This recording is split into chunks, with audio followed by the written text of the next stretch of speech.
Je crois que le truc le plus important, ce sont les manipulations du climat qui ont été faites au Vietnam pour jouer sur la date d'avancement de la mousson. Ça, c'est un truc, c'est factuel, il n'y a pas de problème, quoi.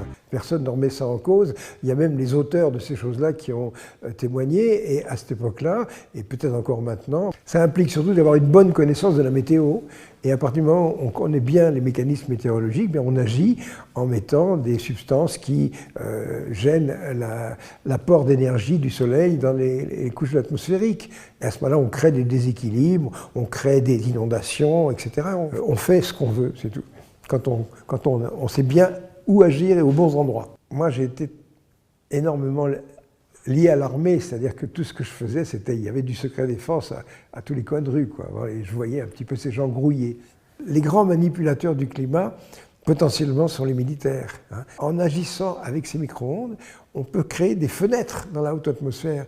Et c'est là que la clé, disons, l'arme météorologique, ça consiste, dans une région du globe, à créer une région chaude et une région froide. Un endroit, vous allez mettre un écran en dispersant des particules qui fait que la chaleur du soleil arrive moins, donc vous allez baisser en température. Et de l'autre côté, au contraire, avec des micro-ondes, vous allez au contraire faire un trou dans la haute atmosphère. Et ce genre de choses-là, ce sont des armes qui vont mettre plusieurs jours à démarrer.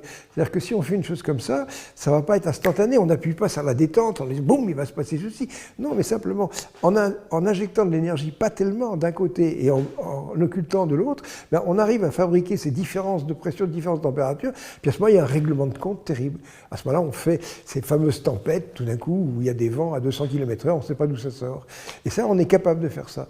Et ça, c'est expérimenté, mais à mon avis, c'est une certitude.